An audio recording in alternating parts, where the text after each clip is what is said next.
Este é o Conversas Cruzadas aqui na TV Com, que está analisando um estudo feito a pedido, contratado pelo Secov e feito pelo Escritório Piloto de Engenharia Civil da Universidade Federal de Santa Catarina, e que apontou o seguinte: entre 2007 e 2010, a Câmara de Vereadores regularizou 260 ruas entre 2007 e 2010, ruas clandestinas. Esse é o nosso assunto hoje. Fernando havia pedido a palavra agora. Eu havia pedido a palavra só para complementar o raciocínio juntamente com o Dr. Rodolfo, né, que falou a respeito do interesse ou não do mercado imobiliário nesse tipo de parcelamento do solo. Né, eu entendo que não há interesse no mercado imobiliário nesse tipo de parcelamento do solo originado de forma clandestina, pontual, né? Porque o profissional que eventualmente vende um imóvel nessa situação, né, ele é partícipe, inclusive, do crime que é configurado pelo parcelamento do solo clandestino. Então ele é um mau profissional ou ele é um profissional que está desinformado, realmente, né? E, eventualmente, depois a casa que existe em cima desse lote, um lote que não tem matrícula, uma casa que não tem habite-se por consequência, ela é uma casa que está fora do mercado imobiliário, porque ela não pode ser financiada. Mas a prefeitura cobre IPTU? Não, mas o IPTU é posse efetiva. Do ponto de vista de mercado, do ponto de vista do mercado, essa casa ela é desinteressante no mercado imobiliário, que ele não consegue ser financiado. Cobre IPTU, então seria legal. Não, ele diz do ponto de vista da venda, do comércio, da liquidez. A gente sabe que hoje, nesse nível de renda, né? Nesse nível de renda, o interesse é pelo imóvel financiado, né? Então esse imóvel ele não pode ser financiado. Então não é do interesse do mercado imobiliário que esse tipo de parcelamento do solo tenha continuidade. Né? O interesse do mercado imobiliário é pelo parcelamento do solo regular, dentro do planejamento pode facilitar o urbano, dentro do plano diretor, porque é um imóvel que você vai ter matrícula imobiliária, você vai ter uma casa que vai ter habite-se, e esse imóvel pode ser financiado. Né?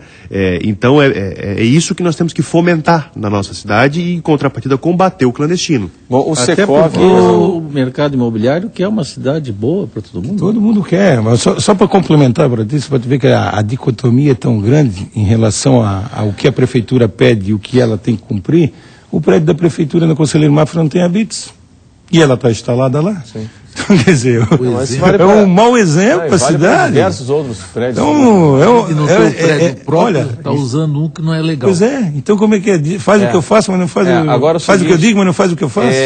O Secov entregou esse estudo para o prefeito. Eu entrei antes de divulgar esse estudo, nós tivemos o cuidado de entregar para o presidente da Câmara. Isso, né? Eu vou fazer uma audiência para o César Farias. Entregamos também para o prefeito César Souza Júnior, né, que agradeceu muito a realização do estudo e a entrega, né? Nesse momento em que a gestão dele se inicia, me parece que ele realmente está com um foco de trabalhar no sentido de resolver esses problemas históricos da nossa cidade, né? Então, me coloco à disposição, o vereador, de ir na Câmara apresentar o estudo juntamente com o professor Roberto. É um trabalho que deve ser... A nossa vontade é contribuir, né? Para que a gente consiga efetivamente achar soluções, né, para o problema do parcelamento do solo clandestino na nossa cidade. Não podemos esquecer também um outro enfoque, né?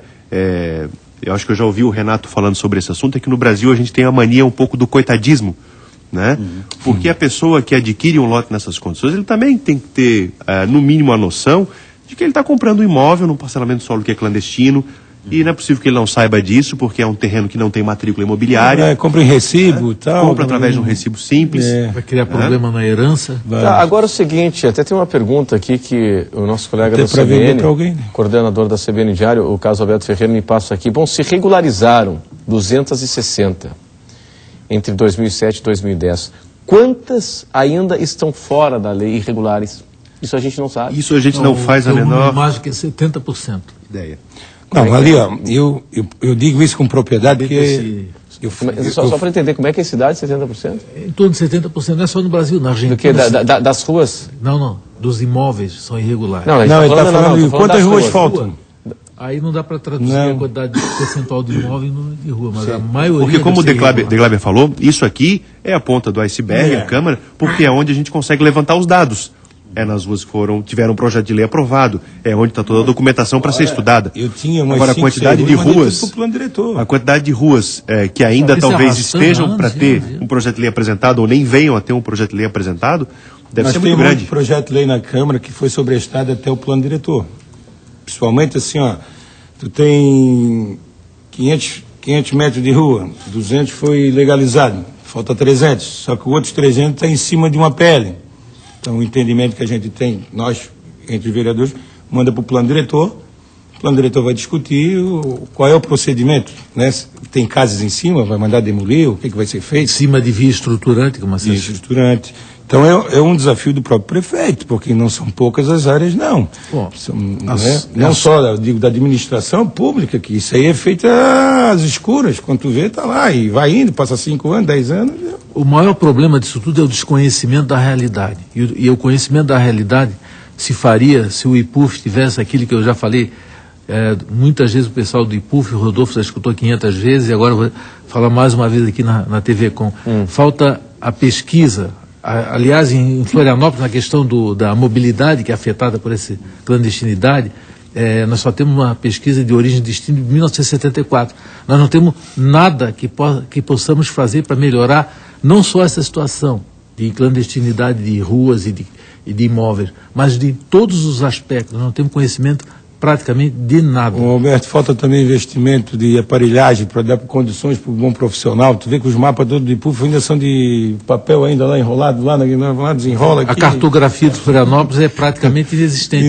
Amanhã, por exemplo, eu estou indo para São Paulo para trabalhar na regularização fundiária de Taboão da Serra, que é uma cidade do tamanho de Florianópolis totalmente irregular.